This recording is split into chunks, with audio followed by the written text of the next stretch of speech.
நன்றி.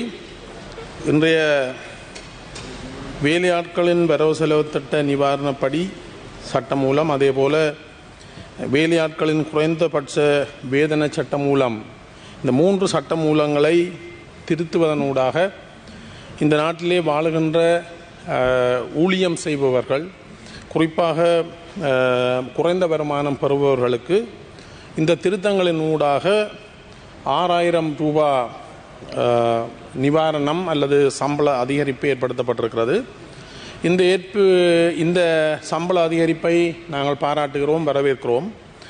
அதேபோல இவ்வளவு நாளும் இந்த வேலையாட்களின் வரவு செலவு திட்ட நிவாரணப்படியை அடிப்படை சம்பளத்தோடு கூட்டுவதனூடாக கௌரவ அமைச்சர் இங்கு குறிப்பிட்டதை போல அவர்களுடைய பென்ஷனில் இருந்து, அவர்களுடைய இபிஎஃப் இடிஎஃப்ல இருந்து எல்லா விடயங்களிலும் அவர்கள் நன்மை அடைவார்கள்.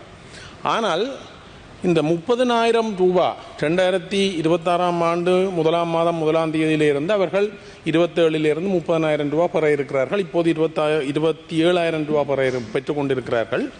ஆனால் இந்த 30,000 ரூபாய் என்று சொல்லும்போது இது ஒரு 100 அமெரிக்க டாலர்கள்.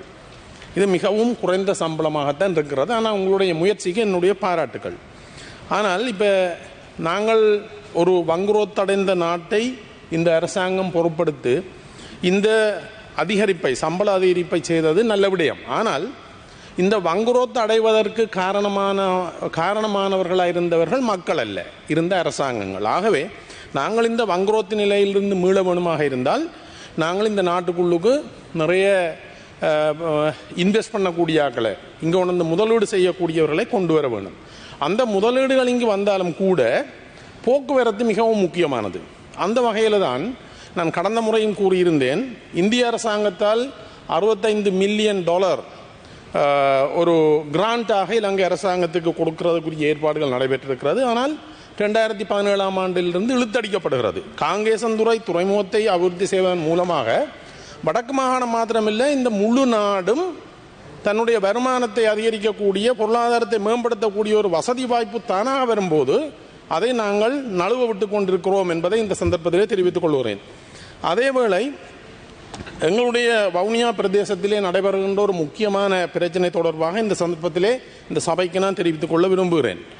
வவுனியா மாவட்டத்திலே இருக்கின்ற 4 பிரதேச செயலாளர் பிரிவுகளிலே வவுனியா வடக்கு பிரதேச செயலாளர் பிரிவில் உள்ள வடிவத்தகல் கிராம சேவையாளர் பிரிவிலே இருக்கின்ற மக்கள் 1983ஆம் ஆண்டு வேறு மாவட்டங்களில் இருந்து கொண்டு வந்து குடியேற்றப்பட்ட பெரும்பான்மையின மக்களோடு ஏற்பட்ட பிரச்சனைகள் காரணமாக, படுகொலைகள் நடந்ததன் காரணமாக 1983ஆம் ஆண்டு அங்கிருந்து இடம்பெயர்ந்திருந்தார்கள். அவர்கள் இந்த யுத்தம் முடிந்த பிற்பாடு தங்களுடைய சொந்த காணிகளுக்கு போவதற்கு முயற்சி எடுத்த போது 2019ஆம் ஆண்டு இந்த திரிவைத்த குளம் என்ற குளத்துக்கு கீழே இருக்கின்ற 150 ஏக்கர் வயல் பிரதேசத்தை திருத்தம் செய்து தாங்கள் மீண்டும் அங்கு தங்களுடைய தொழிலை செய்வதற்கு முற்பட்ட வேளை வனவளத்துறை அந்த விவசாயிகளுக்கு எதிராக நீதிமன்றம் அவர்களை கைது செய்து நீதிமன்றத்தில் ஒப்படைத்து 5 வருடங்களுக்கு பின்னர் 2024ஆம் ஆண்டு அந்த வழக்கு அடிப்படையான எந்த விதமான ஆதரவும் இல்லாத வழக்கு என்று தள்ளுபடி செய்யப்பட்டிருக்கிறது. இந்த காலப்பகுதியிலே அங்கே இருக்கின்ற விவசாயிகள் அந்த வயல்களுக்கு செல்லக்கூடாது என்ற தீர்மானம், கட்டளை இடப்பட்டிருந்தது. வயல்வெளிக்கு செல்லாமல் இருந்த அந்த குறிப்பிட்ட காலத்திலே மகாவலி அபிவிருத்தி அதிகார சபை கொண்டு வந்து குடியேற்றப்பட்ட அயல் கிராம மக்களுக்கு எந்த ஒரு அனுமதியும் பெறாமல் குத்தகை அடிப்படையிலே இந்த காணிகளை வழங்கி இருக்கிறார்கள். குத்தகை அடிப்படையில் காணிகள் அந்த காணிகளை அவர்கள் சட்டத்துக்கு புறம்பான வகையிலே அந்தரவ கிராம அமைப்பு, கமக்காரன் அமைக்கின்ற பெயரிலேயும் பதிவு செய்யப்பட்டிருக்கிறது. ஆகவே இதுக்கு அங்கிருந்த அரச உத்தியோகத்தர்களும் உடந்தையாக இருக்கிறார்கள். இப்போது இங்கு இருக்கின்ற பிரச்சனை என்னன்னு சொன்னால், இந்த 150 ஏக்கருக்கு மேலதிகமாக கடந்த 1 மாத காலமாக கிட்டத்தட்ட 400 தொடக்கம் 500 ஏக்கர் அடர்ந்த காடுகள் அந்த கொண்டு வந்து குடியேற்றப்பட்ட மக்களால் துப்புரவு செய்யப்பட்டிருக்கிறது. போலீசாரும் வனவள திணைக்களமும் தங்களுக்கு தெரியாது என்று சொல்லுகிறார்கள்.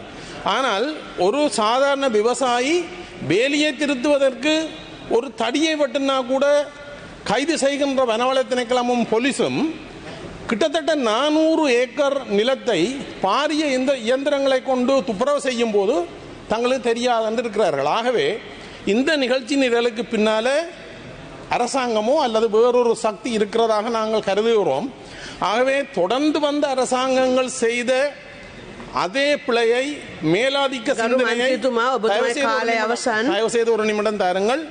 கடந்த அரசாங்கங்கள் செய்த இனப்பெரம்பலை மாற்றுகின்ற அதே செயற்பாட்டை இந்த அரசாங்கமும் செய்கிறதோ என்ற சந்தேகம் எங்களுக்கும் மக்களுக்கும் இருக்கிறது. ஆகவே நாங்கள் இந்த நாட்டினுடைய பொருளாதாரத்தை கட்டியெழுப்ப வேண்டும் என்று பேசுகின்ற நாங்கள் இடம்பெயர்ந்த மக்கள் தங்களுடைய சொந்த காணிகளிலே போய் விவசாயம் செய்வதற்கும் நடவடிக்கை எடுப்பதன் ஊடாக இன்னும் விரைவாக நாங்கள் இந்த சம்பளத்தை கூட்டக்கூடிய சந்தர்ப்பம் கிடைக்கலாம்.